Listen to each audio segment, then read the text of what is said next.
ठाकुर जी को भोग नहीं लग सकता, वो भी पा रहे हैं। ठाकुर जी को जो श्रृंगार नहीं हो सकता, वैसा श्रृंगार कर रहे हैं। ठाकुर जी को जो वस्त्र आभूषण जितने अच्छे ठाकुर जी को नहीं धराए, उतने अच्छे स्वयं पहन के घूम रहे हैं।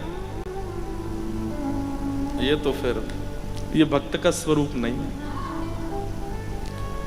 भक्त तो अपने ठाकुर जी को सजा धजा के खिला पिला के मस्त रखता है, स्वयं उनकी प्रसादी ग्रहण करता है।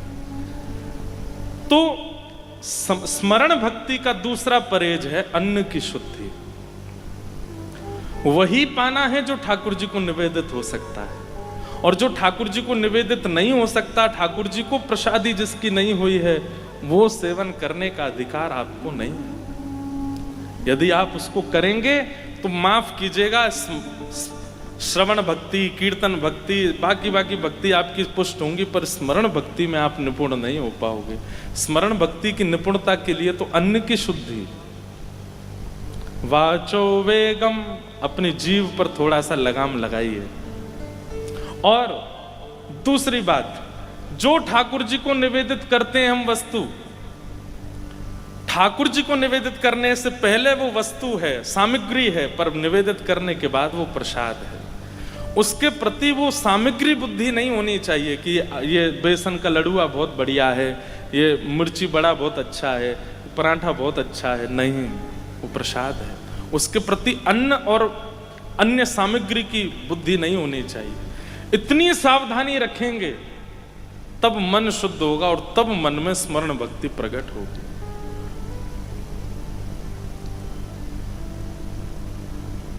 अन्न की शुद्धि,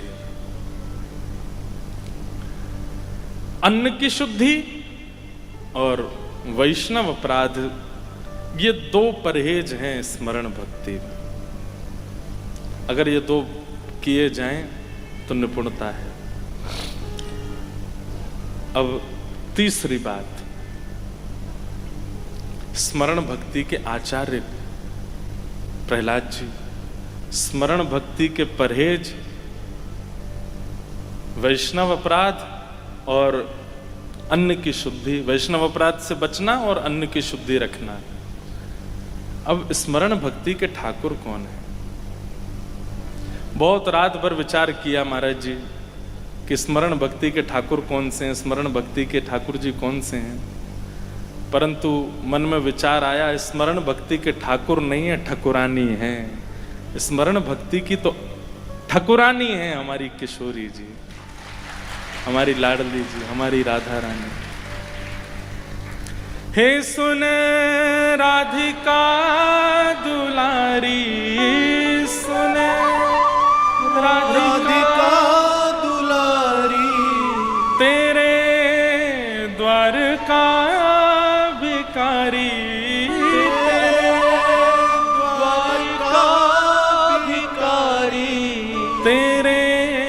श्याम का पुजारी, पीड़ा है हमारी, हमें श्याम ना मिला, हमें श्याम ना मिला। हम सोचते थे कान्हा कहीं कुंजन में होगा, सोचते हैं कान्हा कुंजन में होगा। हो अभी तो मिलन का हमने सुख नहीं भोगा।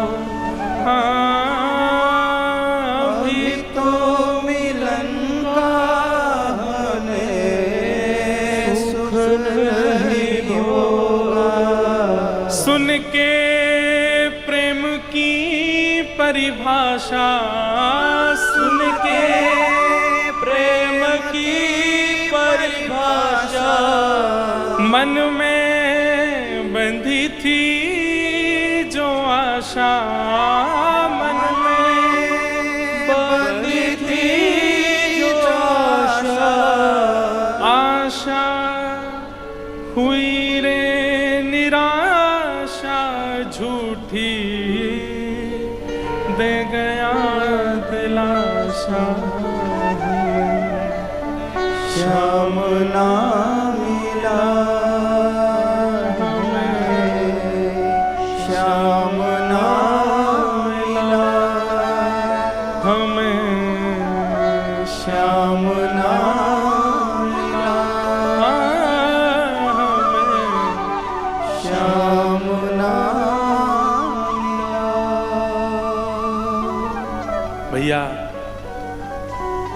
श्रवण भक्ति के ठाकुर जी महाप्रभु जगन्नाथ, कीर्तन भक्ति के ठाकुर जी श्री पंढरीनाथ, पर स्मरण भक्ति के ठाकुर नहीं ठकुरानी है हमारी किशोरी जी, हमारी राधा रानी।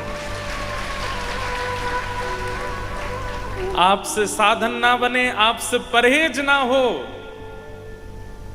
आपकी स्मरण भक्ति को आप पुष्ट करने की इच्छा रखते हो तो किशोरी जी की शरण ग्रहण करनी। हमारी किशोरी जी, भैया ये बात मेरे मन में कैसे आई, मैं मनगढ़ंत बात नहीं कह रहा हूं, ये बात मेरे मन में आई क्योंकि जब महाराज के मध्य से ठाकुर जी अंतर ध्यान हो गए तो गोपियां भी किशोरी जी की शरण में गई, और वहां किशोरी जी की शरण में जाके किशोरी जी ने जो स्मरण प्रकट करवाया है गोपियों के चित्त में, वही गोपी गीत बन करके प्रकट हुआ, जिस गोपी गीत ने ठाकुर जी को प्रकट कर दिया।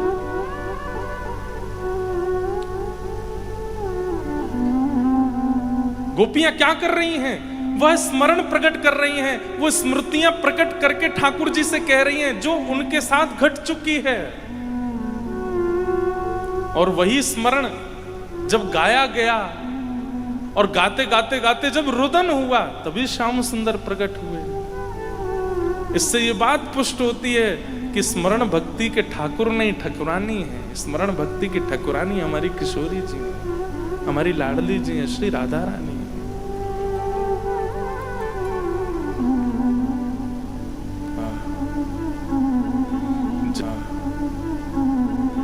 जयति तेऽधिकं जन्मना व्रजः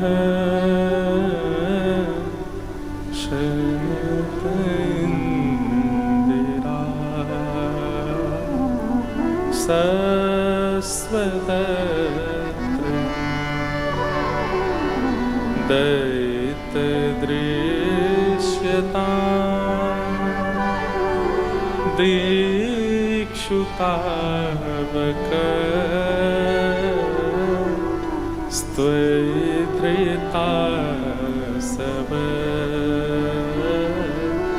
स्वां विचिन्वते।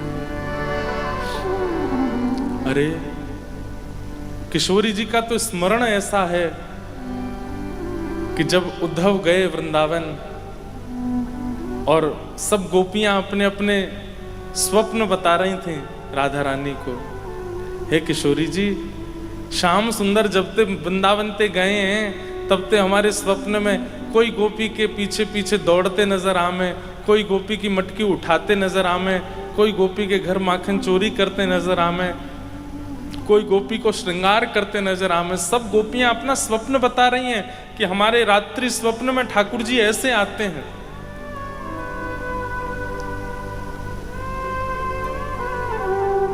गोपियां कहती हैं, हे श्यामाजू नेक अपने स्वप्न के बारे में बताओ, आपके स्वप्न में ठाकुर जी कैसे आते हैं?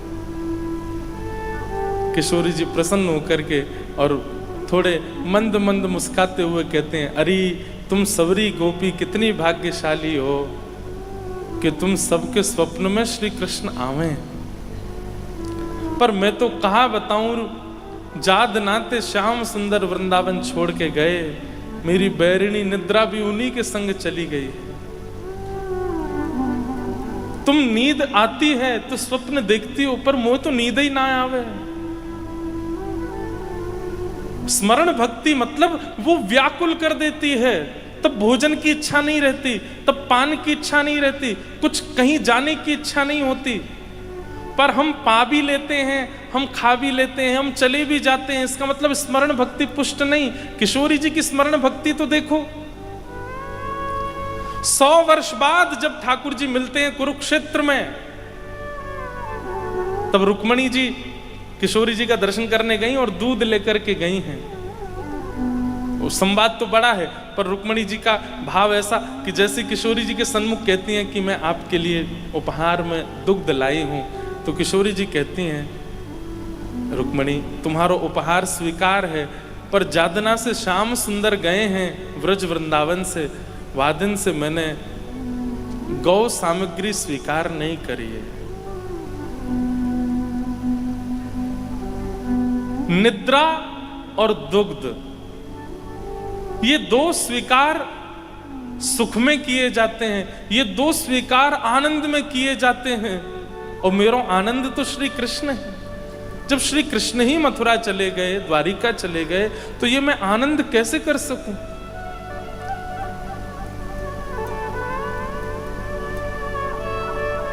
तभी रुक्मणी जी कहती हैं, हे किशोरी जी, ये दूध स्वयं द्वारिकाधीश ने आपके लिए भेजा है।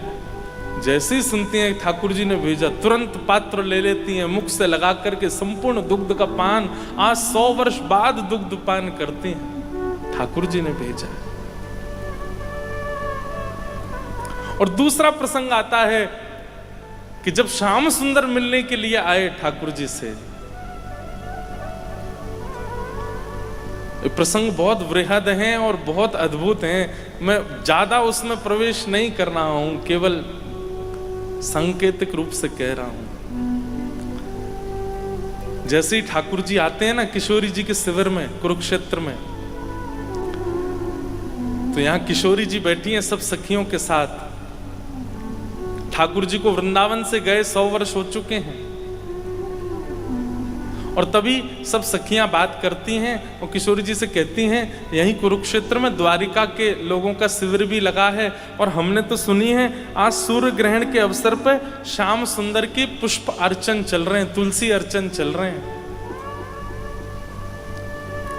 किशोरी जी प्रसन्न होती हैं, अच्छी बात है, कुछ पुष्प अपने यहां से भी भिजवा दो ठाकुर जी की सेवा में। और अचानक बोलते बोलते किशोरी जी स्तब्ध हो जाती हैं। सब सखियां कहती हैं, श्यामाजू आप कछु कह रही, कहा भयो? किशोरी जी कहती हैं कि अभी व्यार चली और जो हवा आई है ना, वह वायु में श्याम सुंदर के अंग की सुगंधी आ रही है। अरे विशाखा ने जाके देखियो कहीं श्याम सुंदर तो नहीं आ रहे हैं। विशाखा जी बोली, हे लाडली जी, आपको तो ऐसी व्यार कितनी बार अनुभव हो चुकी हैं, पर हर बार हम देखवे जामे श्याम सुंदर नहीं। अरे उनको तो पुष्प अर्चन चल रहा है, तुलसी अर्चन चल रही, वो कैसे आएंगे यहाँ पे? किशोरी जी कह रही हैं, पर इस बार की सुगंधी पूर्ण रूपेण वैसी है जैसी श्याम सुंदर के अंग की है, एक बार जाके देखना कहीं श्याम सुंदर आ रहे हैं। विशाखा जी जाकर के जैसे ही पर्दा हटाती हैं तो देखती हैं कि श्याम सुंदर चले आ रहे हैं, द्वारिकाधीश किशोरी जी की तरफ आ रहे हैं।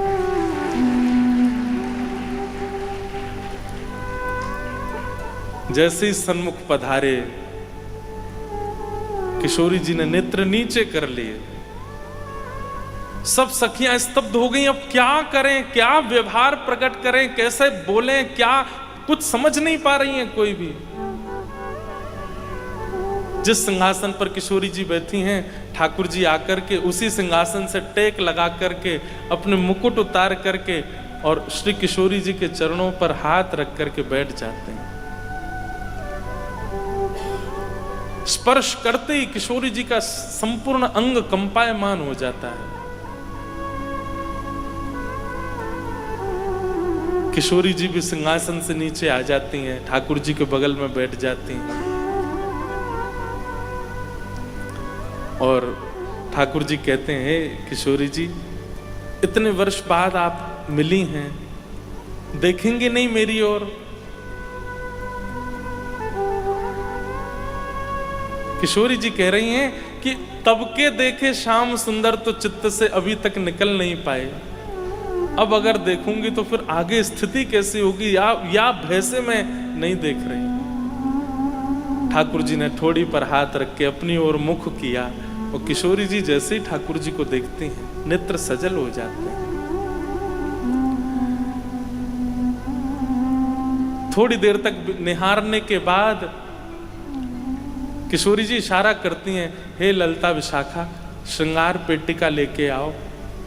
और श्रृंगार पेटी आते ही किशोरी जी ठाकुर जी का जो द्वारिकाधीश वेश में हैं, उन्हीं द्वारिकाधीश का अब ब्रज के नंदन के रूप में श्रृंगार करती हैं। वैसी कटकाचनी पहनाती हैं, वैसी गुंजा माला पहनाती हैं, कमल के हार पहनाती हैं, कानन में सुंदर मकराकृत कुंडल धारण कराती हैं, सिर से मुकुट उतार करके पाग बांधती हैं, पाग बांध करके मोती पधराती हैं, सिर पर मोर पिच्छ धारण कराती हैं, सुंदर चंदन से पत्रावली बना करके खूब सुंदर कपोल तक का श्रृंगार कर देती हैं। अपने सुंदर नेत्रों से अंजन लेकर के ठाकुर जी के नेत्रों में पधराती हैं। और वही द्वारिकाधीश जो थोड़ी देर पहले राजकीय वेशभूषा में दिख रहे थे, किशोरी जी के स्पर्श है तई अब फिर से नंद नंदन ब्रज और चंदन जैसे दिखने लगे, ब्रज के ठाकुर जी के रूप में प्रकट हो गए।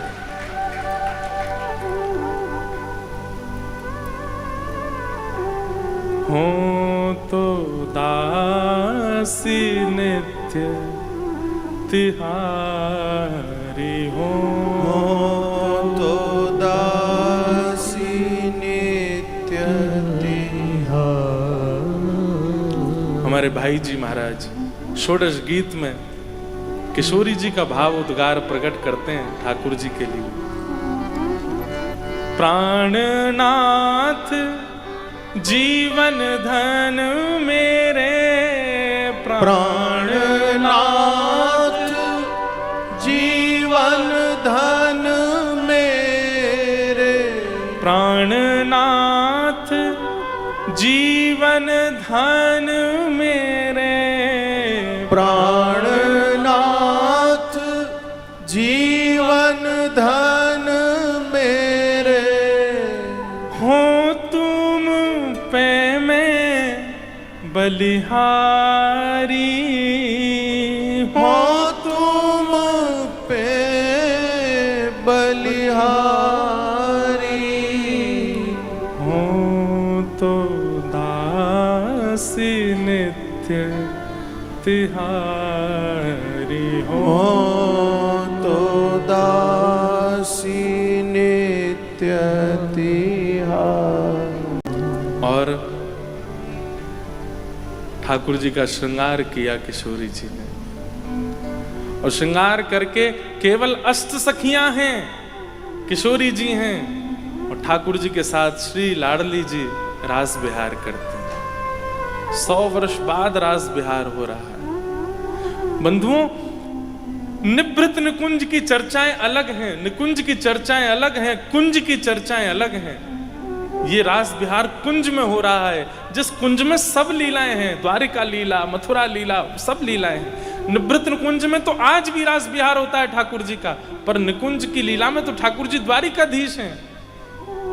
कुंज की लीला में द्वारिकाधीश के साथ ठाकुर जी, किशोरी जी रास विहार कर रहे हैं। और रास विहार करके जब ठाकुर जी वापस अपने शिविर की ओर जा रहे हैं, तब आज 100 वर्ष बाद किशोरी जी कहती हैं, अरे ललिते नेक सेज बिछाए दे, मुझको नींद आ रही है, आज सोऊंगी मैं। 100 वर्षों से सोई नहीं है किशोरी जी, और आज अपनी शयन शैया पर पौड़ जाती हैं, और पौड़ करके मानो जैसे इतने वर्षों की निद्रा, आज तृप्ति का अनुभव तो हो नहीं सकता, पर वो किंचित तृप्ति जो है उससे निद्रा आज इतने, अरे स्मरण, ऐसा स्मरण कौन करता होगा जैसा हमारी किशोरी जी का। इसलिए मैं कहता हूं कि ठाकुर सब भक्ति के हैं, पर स्मरण भक्ति की तो ठाकुरानी श्री राधा रानी। यहां स्थिति ये हो गई कि ठाकुर जी जैसे लौट करके गए द्वारिका के शिविर में, गए तो थे राजकीय वेशभूषा में, लेकिन लौट के आए श्याम सुंदर बन के। महाराज, आज तक रुक्मणी आदियों ने ठाकुर जी का राजाधिराज स्वरूप देखा था, लेकिन आज जैसे ही ब्रज के लाला को स्वरूप देखो है, आज रुक्मणी जी समझ गई कि ब्रज की गोपियां और श्री किशोरी जी क्यों ब्रज के श्री ठाकुर जी का स्वरूप बरहा पीड़म नटवर वपु कर्णयो कर्णकारम विव्रत वासः कनक कपिसम वैजयंतीम चमालाम, उस स्वरूप पर इतनी आसक्ति क्यों है सबकी। आज देख लिया किशोरी जी, रुक्मणी जी ने वो दर्शन किया। ऐसी हमारी श्यामा जो, हमारी लाडली जो निवृत्त निकुंज में तो एक क्षण के लिए भी ठाकुर जी से दूर नहीं होती, निकुंज में भी दूर नहीं होती, पर कुंज में तो जगत लीला है ना, उस जगत लीला में तो द्वारिका जाते हैं ठाकुर जी, मथुरा जाते हैं, और ये वियोग संयोग की स्थिति बनती है। तो वहां स्मरण भक्ति की ठाकुरानी है हमारी किशोरी जी, हमारी लाडली जी। इसलिए भैया स्मरण भक्ति यदि पुष्ट करनी है, मोहे तो भरोसो है तेरो रे किशोरी राधे, मोहे तो भरोसो है तेरो रे किशोरी राधे, मोहे तो